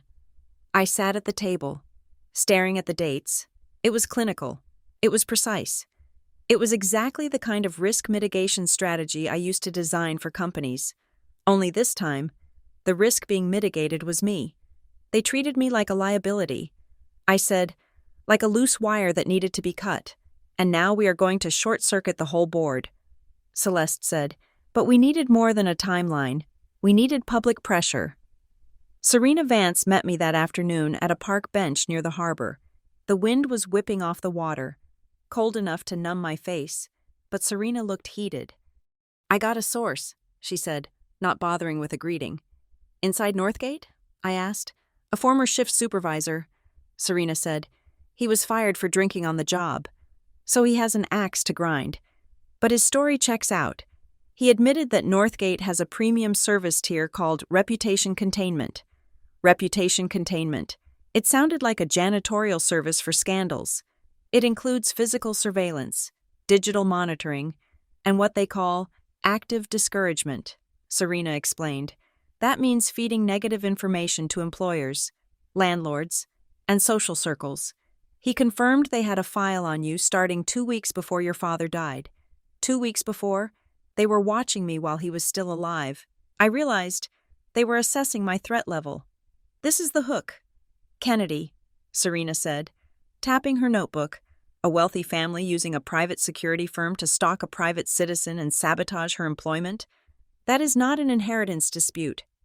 That is corporate overreach. That is a violation of privacy laws. I can sell this to my editor. Do it. I said, not yet, she said. I need one more thing. I need to tie the surveillance to the money. I need to show why they were so afraid of you. That piece came from Elias Mercer. He didn't meet me in person this time. He was too scared. Instead, he left a manila envelope taped to the underside of a dumpster behind the library. It was cliched, desperate, and terrifyingly real. Inside was a single spreadsheet. It was redacted, black bars covering most of the columns. But one row was highlighted in yellow. Vendor, Apex Solutions Consulting. Service, Strategic Advisory. Amount, $250,000 per quarter. Beneficial owner, G. Kincaid. It was a related party transaction. Grant Kincaid was paying himself a consulting fee through a shell company called Apex Solutions. I brought it to Celeste. "This is it," she said, her eyes widening. In a standard commercial loan agreement, any payment to a company officer or their relatives over a certain threshold must be disclosed to the lender. If they hid this, and they definitely hid this, it is an immediate covenant breach. It creates a default event, I said, the compliance language flowing automatically. The lender can demand immediate repayment of the entire principal. Celeste nodded. If you send this to the bank, the Kincaid Group is insolvent by sunset. I held the paper, I had the trigger, and that was when the phone rang. The number was blocked. I answered it, expecting a bill collector or a Northgate intimidation tactic. Kennedy? The voice was soft, melodic, and terrifyingly familiar. "Hello, Laurel," I said. My stepmother didn't sound angry. She didn't sound like the villain I had built her up to be in my head. She sounded tired. She sounded maternal. "Kennedy, I am calling because this has gone on long enough," Laurel said. "We are all grieving. And this fighting is only hurting your father's memory. You are the one suing me." "Laurel," I said. "I know," she said, sighing. "And I hate it. I want it to stop. Grant wants it to stop. We want you to have peace. Kennedy, we want you to have a fresh start." I waited. I knew the pivot was coming. "We have authorized a settlement offer," Laurel said. "If you sign the waiver and the confidentiality agreement, we will release the transitional stipend, but we will increase it." "To what?" I asked. $2 million, Laurel said. The number hung in the air. $2 million. It was enough to buy a house. It was enough to move to a different state, start a new career, and never think about the Kincaids again.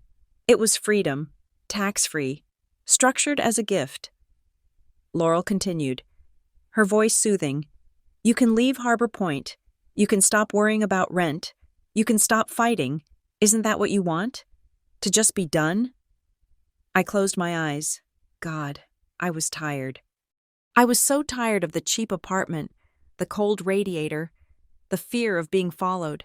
I was tired of Celeste's dusty office and the smell of legal briefs. I wanted to sleep.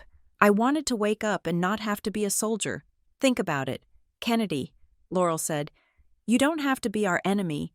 We can just go our separate ways." I almost said yes. The word was forming on my tongue. "Okay, I will think about it." I said. I hung up. I sat on my floor, staring at the wall. $2 million. I could go to Maine. I could open a bookstore. I could disappear. Jonah Pike knocked on my door an hour later. He had brought me a bag of oranges and a new deadbolt for my door, which he had insisted on installing himself. He saw my face. "What happened?" he asked. "Did they find you?" "They offered me a settlement." I said, $2 million. Jonah paused, the screwdriver in his hand. "That is a lot of money." "It is," I said. "I could leave. Jonah, I could stop all of this." He looked at me. He didn't tell me what to do. He just leaned against the doorframe, his expression thoughtful. "If you take it," he said, "do you get to know what was in the Larkspur addendum?" "No." I said, "I have to sign an NDA. I have to agree to never ask again." "And are you okay with that?" Jonah asked. "Knowing that whatever your father tried to tell you, whatever he tried to do, you will never know? You will just sell the question for $2 million? I looked down at my hands. They were shaking. My father had died trying to protect something. He had been scared. He had left a trail of breadcrumbs specifically for me. Check Larkspur. If I took the money, I wasn't just selling my inheritance, I was selling his last request. I was selling the truth. I can't take it, I whispered. Jonah smiled. It wasn't a happy smile, but it was a proud one. I didn't think so. He said, I picked up the phone and called Celeste. Reject the offer. I said, Are you sure? Celeste asked. It is a clean exit. I don't want a clean exit. I said, I want the mess. Set up the mediation. Celeste set the trap. She agreed to a mediation session, but with a condition. She filed a formal request for production of documents to be brought to the table. Specifically, she requested all estate planning addenda drafted or received by Vesper Lane Strategies between December 1st and December 8th. We knew they would claim these documents didn't exist. That was the point. If they came to mediation and denied the existence of the addendum, and we later proved they had it, we would have them for bad faith and spoliation of evidence. The mediation took place at a neutral site, a conference center in Briar Glen. The room was beige, sterile, and cold. Laurel and Grant sat on one side of the long table. Arthur Caldwell sat next to them. Laurel wore black, a single strand of pearls at her throat. She looked fragile, elegant, and completely sympathetic. Grant looked bored. He checked his watch as I walked in. Kennedy, Laurel said softly, I am glad you came. I sat down next to Celeste. I didn't say hello. I kept my hands folded in my lap to hide the tremor. I was terrified. These people had destroyed my life. Being in the room with them felt like being in a cage with tigers who had learned to wear suits. Let us begin, the mediator said. The next 3 hours were a masterclass in gaslighting. Grant weaponized charm. He leaned forward, his elbows on the table, speaking to the mediator as if they were old friends sharing a drink. We understand Kennedy is upset. Grant said, She has had a hard run. We have tried to support her. We offered her a very generous settlement because we want her to have a safety net, but she keeps imagining conspiracies. He looked at me with a pitying smile. There is no Larkspur addendum, Kennedy. Dad was confused at the end. He scribbled notes. He hid things in storage units. It was dementia, not strategy. We are just trying to protect his dignity. Laurel weaponized pity. She dabbed at her eyes with a lace handkerchief. I just want her to come home, Laurel whispered, not to the estate. Of course, that is not possible given the trust structure, but to the family. We forgive her for the harassment. We forgive her for the scene at the funeral home. We just want this to end. I sat there, listening to them rewrite reality. They made me sound insane. They made themselves sound like saints burdened by a wayward child. I kept my face neutral. I focused on a single scuff mark on the table. Don't react. I told myself, don't scream. That is what they want. They want the unstable daughter.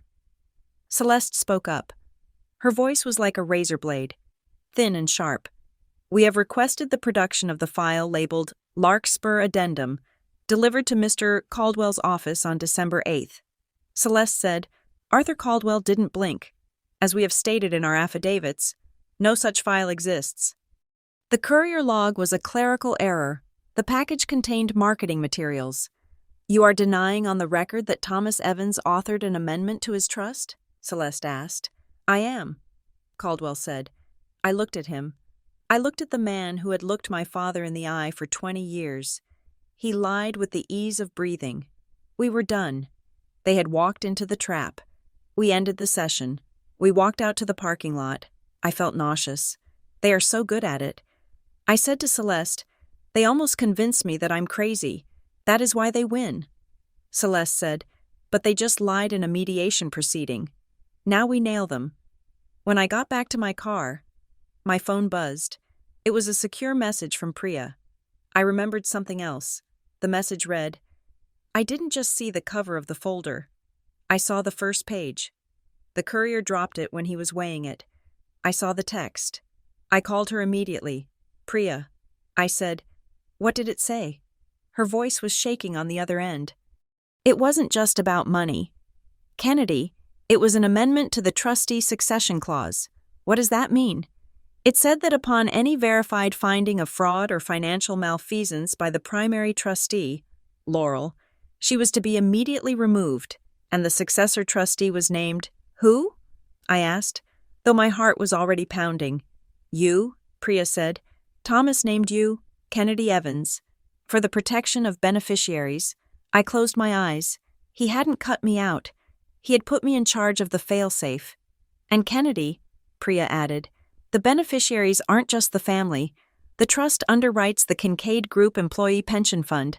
The world stopped. The pension fund. Elias had told me Grant was raiding the pension fund to prop up the company's stock. My father must have known. He must have seen it coming. The Larkspur addendum wasn't just a will. It was a shield for 800 employees. My father had tried to install me as the guardian of their retirement. He knew I was a compliance officer. He knew I would follow the rules. He knew I would stop Laurel and Grant from looting the company. That was why they had to destroy me. If I became trustee, I wouldn't just get the money. I would have the power to fire them. I would have the power to stop the fraud. They weren't fighting for their inheritance. They were fighting to stay out of prison.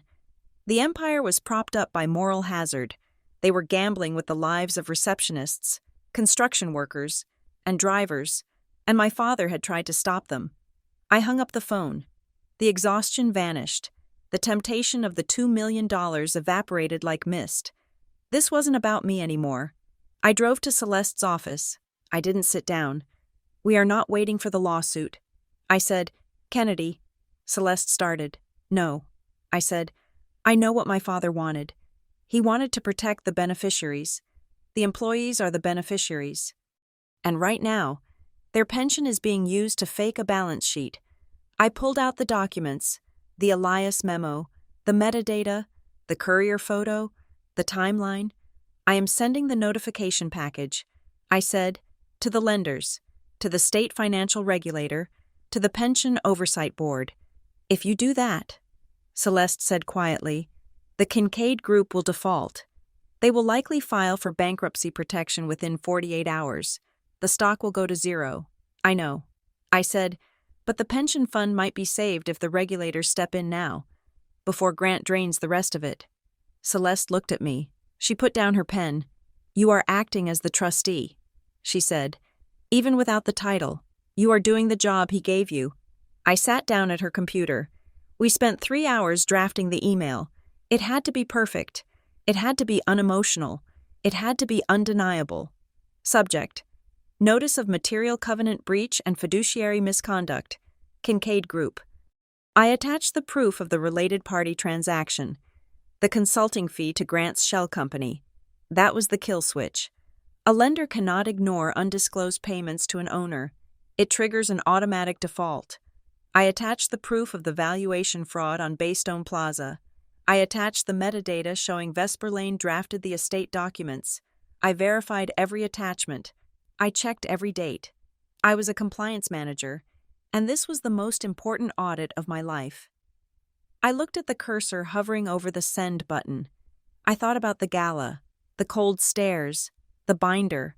I thought about my father, dying alone in his car, worried that he hadn't moved fast enough. He didn't leave me penniless to protect their fortune. He left me the truth so I could destroy it. I clicked send. The screen refreshed. Message sent. I sat back. It was done. There was no explosion, no sirens, just the quiet hum of the computer fan. But in offices across the city, at Sovereign Capital, at the State Regulatory Board, at the Pension Guarantee Corporation, inboxes were dinging. Compliance officers were opening attachments. Eyebrows were raised. Phones were being picked up. The dominoes were starting to fall. I stood up and put on my coat.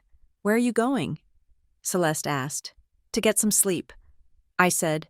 I walked out into the night. The air was crisp and clean, for the first time since my father died. I didn't feel the weight of the Kincaid name. I felt light. I had collapsed their empire overnight. Now, I just had to watch it burn. The final piece of the puzzle didn't arrive with a bang. It arrived as a forwarded email at 4 o'clock on a rainy Tuesday morning. I was awake, sitting at my card table desk, monitoring the news alerts for the Kincaid Group. The stock was holding steady, but the volume was low. The market was waiting for something, though it didn't know what yet. My phone buzzed. It was Elias Mercer. He hadn't written a message. He had simply forwarded an internal memo from 6 months ago, originally sent from Grant Kincaid to the chief financial officer. I opened the attachment. It was a PDF of a scanned document, marked Confidential, Internal Use Only. Subject, Baystone Valuation Support Strategy. I read the second paragraph, and my breath caught in my throat. To maintain the loan-to-value ratio required by the Sovereign Capital Covenant, we will temporarily support the valuation using anticipated tenant commitments. These commitments are not yet contractually binding, but for the purpose of the quarterly filing, they should be treated as secured. Temporarily support. Anticipated commitments. In the world of finance, those were polite words for fraud. They were admitting, in writing, that they were booking revenue from tenants who didn't exist to keep the bank from calling the loan. I opened a second window on my laptop. I pulled up the public leasing announcements the Kincaid Group had released during that same week. They had announced a 100% occupancy rate for the retail sector of Baystone Plaza. I cross-referenced the dates. The internal memo admitting the tenants were fake was dated October 12th. The press release celebrating the full occupancy was dated October 14th. There was no ambiguity. There was no room for interpretation. They had lied to the public, and they had lied to the bank. I forwarded the document to Celeste Marrow. 5 minutes later, she called me. "This is it," she said. Her voice was thick with sleep, but sharp with adrenaline. "This is the smoking gun. It is not just a gun." "Celeste," I said, "it is the bullet. We didn't stop there." Celeste filed an emergency motion at 9 o'clock that morning. She requested that the court compel the immediate production of the Larkspur addendum. We attached Priya's photo of the courier log as evidence that the file existed and was in the possession of Caldwell and Rusk. We expected them to fight. We expected Arthur Caldwell to file another motion claiming privilege or confusion, but they didn't. At 2 p.m, a junior associate from Caldwell and Rusk arrived at Celeste's office. He looked terrified. He handed over a thin, sealed envelope. "We are producing this document in compliance with the court order," he said, his voice cracking. "However, we maintain that it is a draft and holds no legal weight." He left before we could ask questions. Celeste put on a pair of latex gloves. She opened the envelope. She pulled out a blue legal folder. Inside was a document titled, First Amendment to the Thomas Evans Living Trust. I leaned over her shoulder. I read the text. It was exactly what Priya had said. It outlined the removal of Laurel Kincaid as trustee upon any finding of financial malfeasance. It named me, Kennedy Evans, as the successor trustee. "It is here," I whispered. "We have it." "Wait," Celeste said. She flipped to the last page, the signature page. It was gone. The document ended abruptly at the bottom of page 4. Page 5, the page where my father would have signed, and where the witnesses would have signed, was missing. I looked closer at the spine of the document. There were tiny, jagged holes where a staple had been pulled out and a new one inserted. They removed the signature page. I said, "They sanitized it." Celeste said, her face grim, "They produced the text to satisfy the court order, but they destroyed the execution page so they can claim it was never signed. They think this saves them. Does it?" I asked. Celeste looked at me. "No, producing a document with staple holes where the signature should be is not a defense. It is an admission of tampering. They just handed us the proof that they altered the file. They didn't need to confess." The paper confessed for them. I left Celeste's office and called Serena Vance. "It is time," I said. Serena met me at a diner on the edge of town. She had her laptop open. "I have the story ready to go," Serena said. "The Disinherited Daughter. It is catchy." "No," I said. Serena looked up. "What?" "Change the headline." I said, "This isn't about me being disinherited. If you frame it like that, people will dismiss it as a family squabble. They will say, I am just bitter because I didn't get a payout." "Then what is the story?" Serena asked. "The story is the pension fund." I said, "The story is the surveillance. The story is that a billion-dollar company is spying on private citizens and robbing its own employees to cover up a bad loan." I slid the flash drive across the table. It contained the memo from Elias, the timeline of the pension transfers, and the cease and desist letter from Northgate that revealed their tracking logs. "Make it about the Empire," I said, "not the heiress." Serena smiled. She began typing. I went back to my apartment. It was 6 o'clock in the evening. The business day was over, but the financial world never really sleeps. I sat at my desk. I had the notification package ready. It wasn't a rant. It wasn't a threat. It was a PDF file, 150 pages long, indexed and hyperlinked. To Compliance Desk, Sovereign Capital Partners, CC, State Financial Regulatory Board, Pension Benefit Guarantee Corporation. Subject: Notice of Covenant Breach and Material Misstatement of Assets. I didn't add a dramatic message in the body of the email. I simply wrote, "Attached, please find documentation regarding undisclosed related party transactions and valuation irregularities regarding the Kincaid Group credit facility. Submitted for your immediate review." I attached the Elias memo. I attached the metadata from the spousal waiver. I attached the proof of the missing signature page. I took a breath. I thought about the gala. I thought about Grant leaning against the doorframe, watching my father die by inches. I thought about the security guard at the gate telling me I was a trespasser in my own home. I pressed send. The email vanished. For 2 hours, nothing happened. I sat in my chair, watching the sun go down over Harbor Point. I wondered if I had just thrown a pebble at a tank. Then, the phone rang. It was Celeste. "Check your email," she said. I opened my inbox. There was a notification from the court filing system. Sovereign Capital Partners has filed a reservation of rights notice against the Kincaid Group. "What does that mean?" I asked. "It means they got your package." Celeste said, "A reservation of rights is the first step. It tells the borrower that the lender is aware of a potential default and is suspending all further funding until an audit is complete. They froze the money." I said, "They turned off the tap." Celeste confirmed.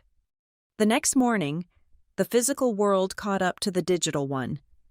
I drove past the Baystone Plaza construction site at 8 o'clock. Usually, the cranes were moving, and the site was swarming with trucks. Today, the gates were closed. A group of subcontractors was standing outside the fence, arguing with a foreman. The cranes were still. The silence was heavy, unnatural. The funding tranche for the week hadn't cleared. The money to pay the concrete pourers wasn't there. Rumors started to ripple through Harbor Point like a power outage. A delivery driver told the barista at the coffee shop that Kincaid checks were bouncing. A vendor for the Kincaid office supplies said his invoice was 30 days overdue. The illusion of invincibility was shattering. At noon, my phone rang. The caller ID said Grant Kincaid. I stared at it. I hadn't spoken to him since the mediation. I answered, "Kennedy." He said, he sounded calm, but it was a brittle calmness, like glass about to snap. "Grant," I said, "we need to talk." He said, "Not through lawyers, just us. There is nothing to talk about. There is a board seat," he said. I paused. "Excuse me?" "We are restructuring," Grant said quickly. "We are going to expand the board. We want you on it. Full voting rights, a salary of $300,000 a year, plus equity." He was bribing me, but it was more than a bribe. "Why?" I asked. "Because we need a unified front," Grant said. "The lenders are skittish. If you join the board, if you issue a joint statement saying that we have resolved our differences and that you have full confidence in the leadership, the banks will back off." He wanted me to validate the fraud. He wanted me to use my name, the name of the compliance daughter, to wash his hands clean. If I join the board, I become liable. I said, "If the company collapses later, I go down with you." "We won't collapse," Grant insisted. "We just need time. We need to stabilize.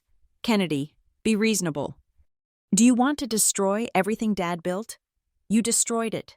Grant," I said, "you destroyed it the moment you started faking invoices to pay the interest." "I am offering you a legacy," he shouted. The mask slipped. The charm was gone. "No," I said, "you are offering me a getaway car, and I am not getting in." I hung up. 2 hours later, Laurel made her move. She sent a company-wide email to all 800 employees of the Kincaid Group. Willa forwarded it to me within minutes. Subject: Protecting our family. Dear team, as you may know, we are currently facing a malicious attack from a disgruntled family member who is attempting to destabilize our operations for personal gain. We are asking all loyal employees to sign the attached statement of support to show our partners that we stand united. She was trying to use the employees as human shields. She wanted them to sign a pledge so she could show the press that the workers were on her side. It backfired instantly. The employees weren't stupid. They had seen the construction stop at Baystone. They had heard the rumors about the checks, and when they read personal gain, they started asking questions. They compared notes. They talked to the union reps. And then someone, maybe Elias, maybe Willa, leaked the truth about the pension fund. They realized that the family trust Kennedy Evans was fighting over was the same legal entity that guaranteed their retirement. They didn't sign the loyalty pledges. They called their lawyers. At 5 o'clock, Serena Vance hit publish. The headline ran across the top of the Harbor Point Sentinel website in bold black letters: How a private empire used surveillance and paperwork to silence a daughter and risked a city project. The story was devastating. It laid out everything: the fake tenants at Baystone, the payments to Grant's shell company, the reputation containment team at Northgate, the looting of the pension fund. It went viral locally within an hour. By the evening, the state news picked it up. Public officials, who had previously praised the Kincaids, scrambled to distance themselves. The mayor announced an immediate review of the Baystone permits. The state attorney general's office issued a statement that they were opening an inquiry into potential securities fraud. The Kincaid Group's partners began to sever ties. Vendors canceled contracts. The bank issued a formal notice of default. The empire didn't fall slowly. It fell all at once, collapsing under the weight of the truth I had forced into the light. The next morning, I received a text from Laurel. "Come to the house, please." I shouldn't have gone. My lawyer would have told me not to go, but I needed to see it. I needed to see the end. I drove to Briar Glen. The gate was open. The Northgate security guard was gone. His contract likely canceled or unpaid. I walked up the driveway. The house looked the same. Imposing, brick, manicured, but it felt different. It felt like a stage set after the actors had left. Laurel was sitting on the back terrace, wrapped in a cashmere shawl. She looked older. The smooth, ageless facade had cracked. She was drinking tea, staring out at the garden. "You won," she said without looking at me. "I didn't win." "Laurel," I said, "I just stopped you from stealing from the employees." She laughed, a dry, bitter sound. "You think you are so righteous. You think Thomas was some saint who wanted you to save the world. He wanted me to be trustee." I said, "I saw the addendum." "Yes," she said, "he did." She turned to look at me. Her eyes were cold, but there was a strange, jagged honesty in them. "Do you know why he didn't sign it?" she asked. "Because you stopped him." I said, "No," Laurel said. "He stopped himself." I frowned. "What are you talking about?" "He sat right there," she said, pointing to a chair, 2 days before he died. He had the pen in his hand. He looked at the paper, and he put the pen down. "Why?" I asked. "Because he knew us," Laurel said. "He told me, if I give this to Kennedy, if I give her the power to audit you and Grant, you will destroy her." I stared at her. "He knew we would fight dirty," Laurel said. "He knew we would drag your name through the mud. He knew we would isolate you socially. He knew we would use Northgate." He looked at me and said, "She is not built for war. Laurel, she is too soft. If I make her trustee, I am painting a target on her back." She took a sip of tea. "So he didn't sign it. He thought he was protecting you. He thought if he left you out of it, if he just gave you a stipend and sent you away, you would be safe. He thought we would leave you alone." I felt a lump form in my throat. "He was trying to save me from you." I whispered, "Yes," Laurel said. "But he underestimated you. and he underestimated how greedy Grant was. She looked at the garden, at the perfectly trimmed hedges. His protection became the cage. She said, "We used his silence to trap you, but you broke out anyway." I stood there, looking at the woman who had made my life a nightmare. I realized I didn't hate her anymore. She was just a casualty of her own ambition. I turned to leave. "Kennedy," she called out. I stopped. "The lawyers called." She said, "The bank is foreclosing on the estate. We have 30 days to vacate." I didn't say I was sorry. I wasn't. I walked back to my car. I drove out of the gates of Briar Glen for the last time. 2 weeks later, I stood on the steps of the courthouse in East Mercer. The hearing had been short. The judge, faced with the overwhelming evidence of fraud and the immediate flight risk of the current trustees, had issued a temporary order. Laurel and Grant were removed as trustees. The assets of the Kincaid Group were placed in receivership. And because the Larkspur addendum, though unsigned, showed clear intent, and because I was the only person with the financial background and the moral standing to handle the mess, the judge had made an offer. He offered to appoint me as the interim trustee. It wasn't a victory lap. It was a burden. If I took the job, I would be in charge of a collapsing company. I would have to navigate the bankruptcy. I would have to fight the creditors to save the pension fund. I would have to fire people. I would have to spend the next 5 years of my life in courtrooms and boardrooms, cleaning up the toxic waste my family had left behind. I walked down the stone steps. The wind was blowing. Reporters were waiting at the bottom of the stairs, calling my name. "Ms. Evans, Ms. Evans, are you taking control of the company?" "Kennedy, what is your plan for the employees?" My phone buzzed in my pocket. I pulled it out. It was a text from an unknown number. "You collapsed the empire. Now decide what rises in its place." I looked at the screen. I looked at the reporters. I looked at the courthouse doors behind me. I could walk away. I could take my vindication and go back to a quiet life. I could let a court-appointed stranger dismantle the company and sell it for parts. No one would blame me. Or I could step into the fire.